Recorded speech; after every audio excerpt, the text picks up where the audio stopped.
L'entretien d'aujourd'hui, c'est dû à la sortie du président de la République, qui, dans sa déclaration,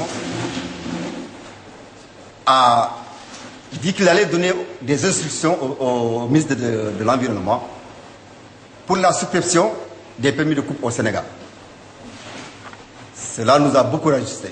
Parce que, étant exploitant, nous vivons de la forêt.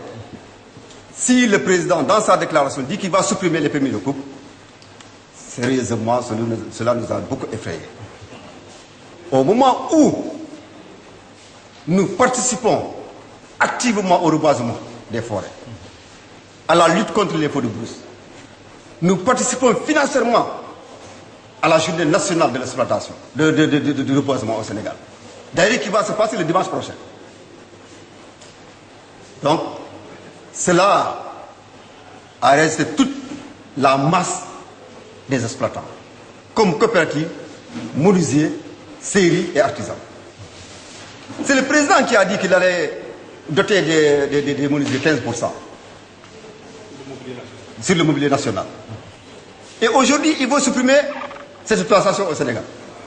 On ne pourrait pas comprendre. Nous sommes constitués légalement. Nous avons un quota qui nous est alloué annuellement avec un arrêté ministériel.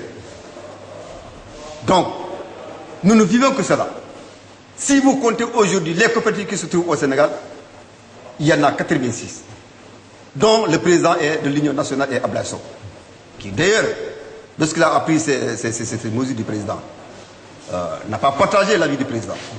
Et c'est un militant fervent du président de la République. Il le sait, Macky Sall.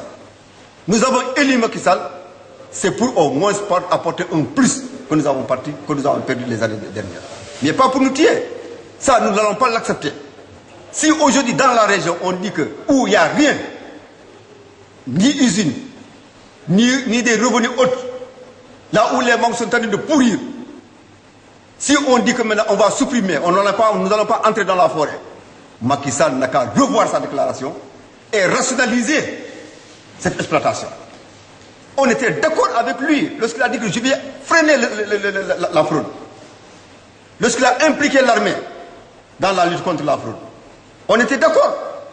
Il a fait un CRD que le ministre de l'Environnement et de l'armée a présidé ici à Ziguinchor.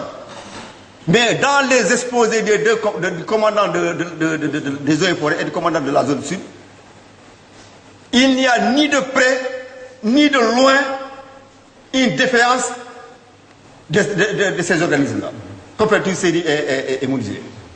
Si aujourd'hui, nous entendons que vraiment il veut supprimer, il n'a qu'à dire le pourquoi.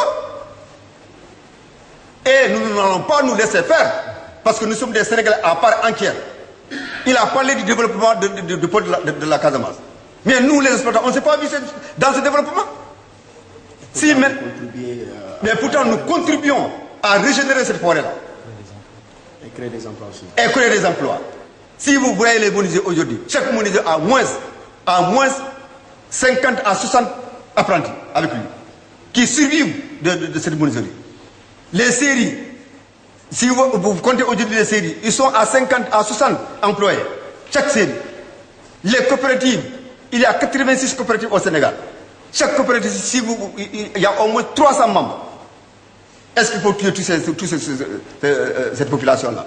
En vertu de quoi? Nous avons organisé une journée de foresterie à Kolda, avec le président national Ablaïso. C'est pour alerter au président que la fraude qui se passe en Gambie, nous ne sommes pas d'accord. Il faut accentuer cette mesure pour que la fraude là cesse. Mais si aujourd'hui nous entendons au niveau national que nous allons être supprimés, nous ne sommes pas d'accord. Le président n'a qu'à revoir sa déclaration et contacter les techniciens, parce qu'aujourd'hui dans la région de Ziguinchor, il y a 6 forêts qui sont aménagées. 6 forêts aménagées. C'est pour rationaliser cette exploitation, surtout dans le bois de charbon. Mais si aujourd'hui on dit que le Sénégalais ne va pas consommer le charbon, il va consommer quoi? Ça sincèrement parlé. Et ça, c'est le plan A. S'il n'y a pas de réaction, il y aura un plan B, où il y aura toute la Casamance mobilisée. Donc nous ne voulons pas arriver dans ce stade.